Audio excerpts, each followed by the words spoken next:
Hello everyone, my name is Harsh and I'm once again present here with a very new and an exciting session on one of the most interesting topics of the Code of Civil Procedure. The topic for today's discussion will be decree.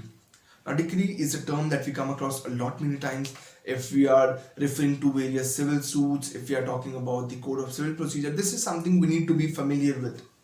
And I believe decree, order, and these basic terms, these are something that we need to understand in a more better way, in a more practical way, so that it gets easier for us to deal with the provisions which are mentioned further in CPC. Because once we understand these are the basics, and then it will be a lot more easier for us to understand the major provisions which are dealt with under the CPC further.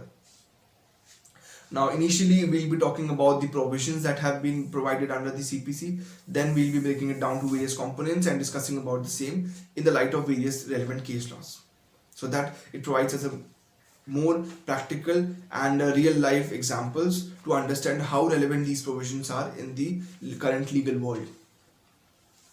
So the term decree has been defined under the section 2 clause 2 of the Code of Civil Procedure, and the section specifically says that decree means a formal expression of an adjudication which is again conclusively determining the rights of the parties with regard to all or any of the matters in controversy. This is what the provision reads out. Now, to understand this, we need to break it down to the components. What all are the components which have been defined under the Code of Civil Procedure, under the section 2 clause 2. So these essentials that need to be fulfilled, there are basically 5 essentials which are again important for us in order to determine whether it is a decree or not. The first will be that there shall be an adjudication of a suit with a formal expression. So we need to ensure that there is an adjudication, and that has to be with a formal expression. This is the first essential. Second will be that such adjudication shall determine the rights of the parties with regard to matters in controversy, and such adjudication, such determination of the rights of the parties shall be conclusive in nature. This will be the third one. And such adjudication must be given by a civil court. And the fifth one will be that the decision must have been expressed in a suit. So these are the 5 basic components. First is the adjudication with the formal expression. Second is conclusively determining the rights of the parties. And third is that the adjudication should be conclusive in nature. It must be given by a civil court, and it must be expressed in a suit. These are the 5 conditions that I believe we need to focus upon here.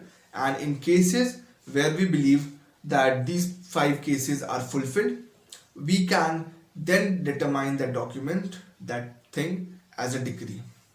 And once we see these conditions existing, we need to refer to it, we need to understand it, we need to interpret it with different case laws, and that will give us a more better and a clear picture. And now we'll move on to different essentials that are there, that are existing there. The first is adjudication, that we have talked about previously. Now, in order to determine what shall be referred as adjudication here, we'll be talking it with the case law, a very relevant one indeed. That is Madan Nayak versus Hansubala Devi. It is one of the leading cases of the Code of Civil Procedure. It's a AIR 1983 case.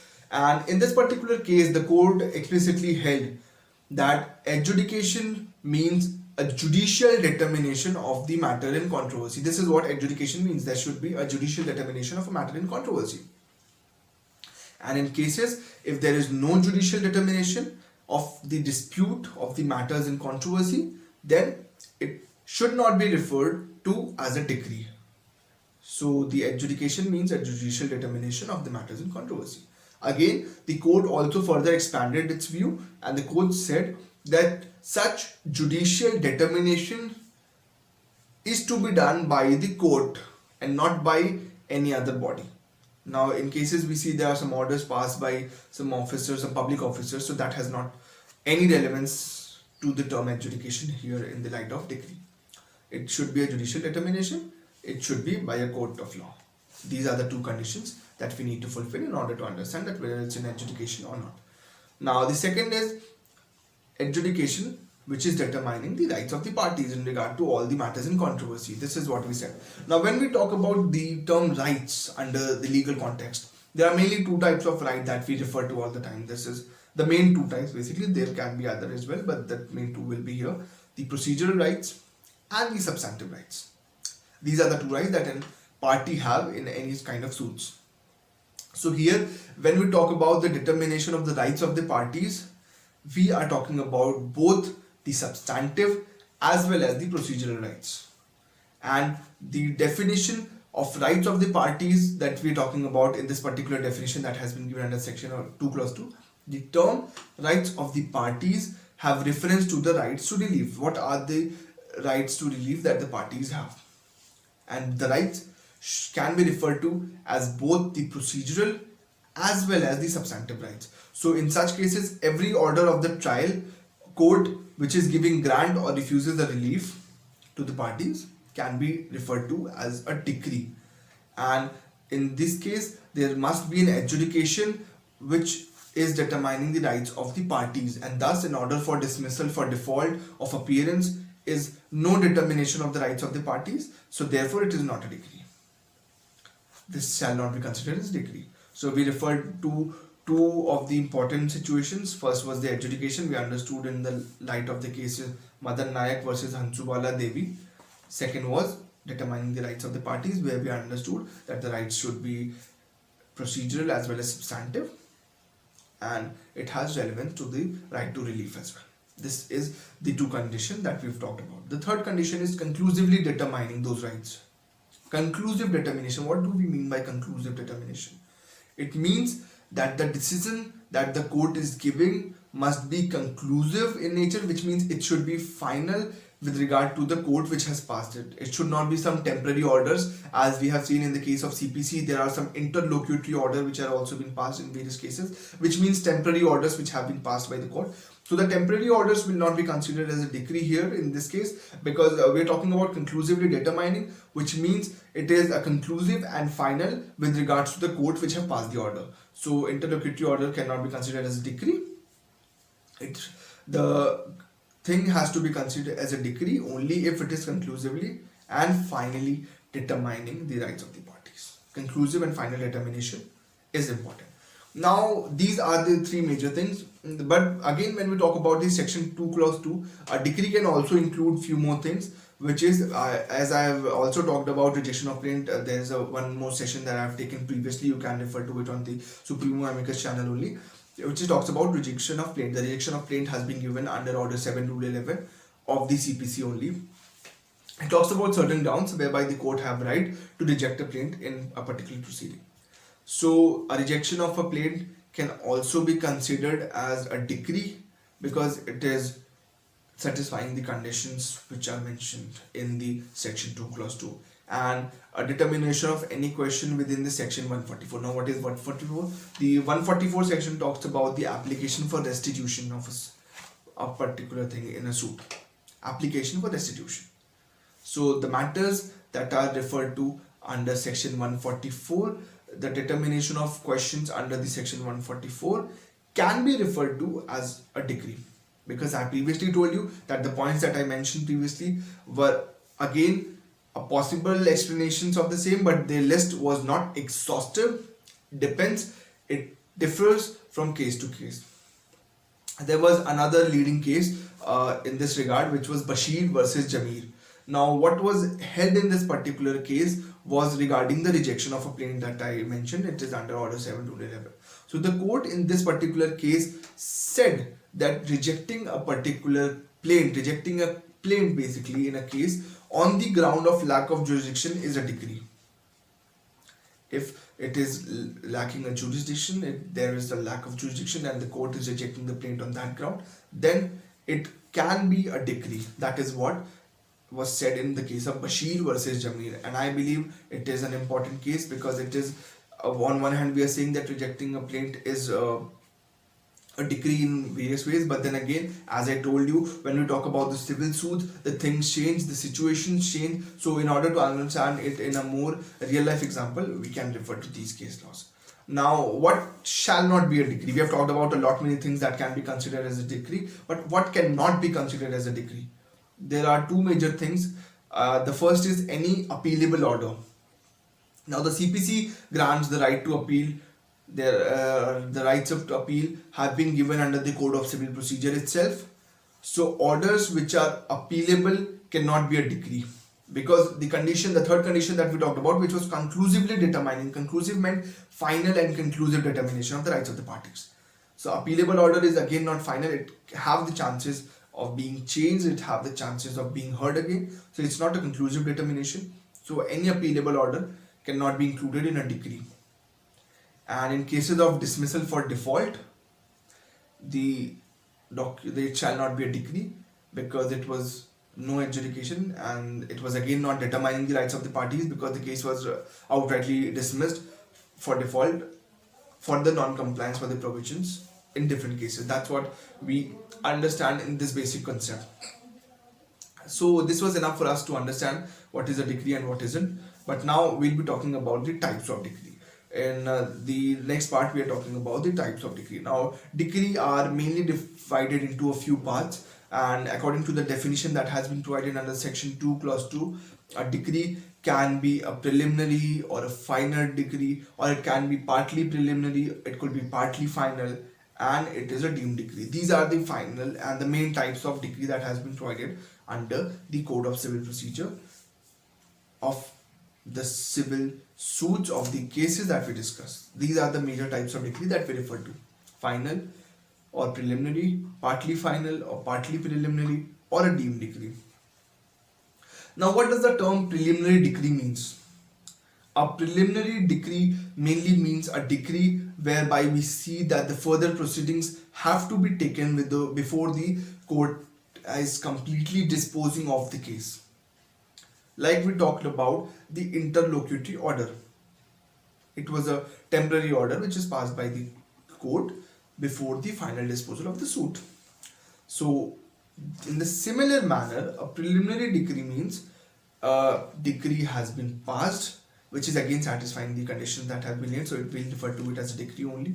But the case has still not been finally disposed of.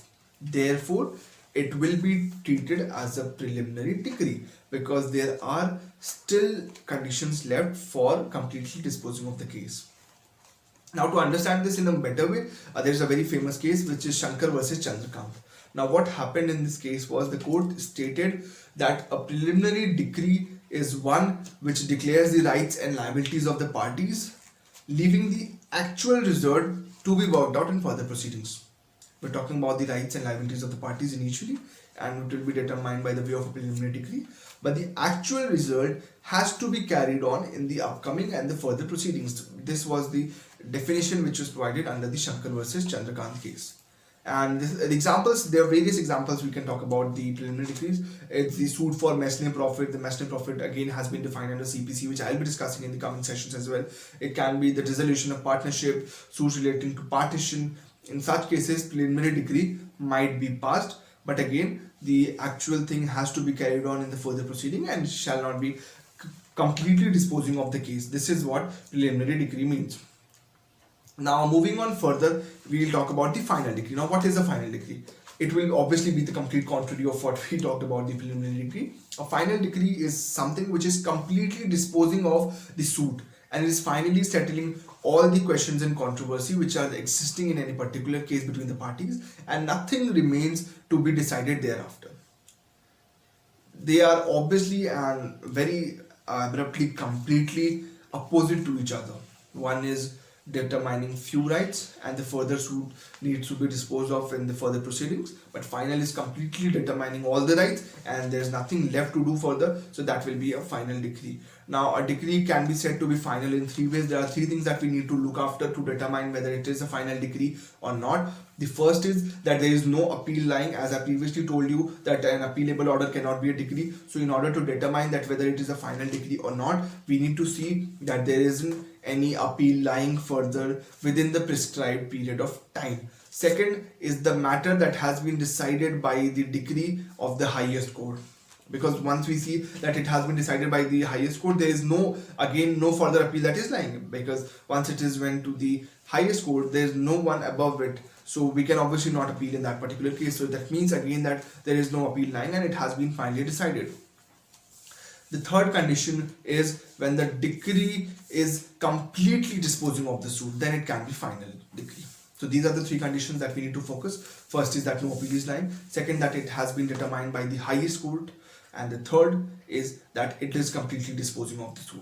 So this is enough for understanding the final decree and preliminary decree. Now partly final and partly preliminary. What is this? Because we discussed about the preliminary and final. But what is this partly final and partly preliminary?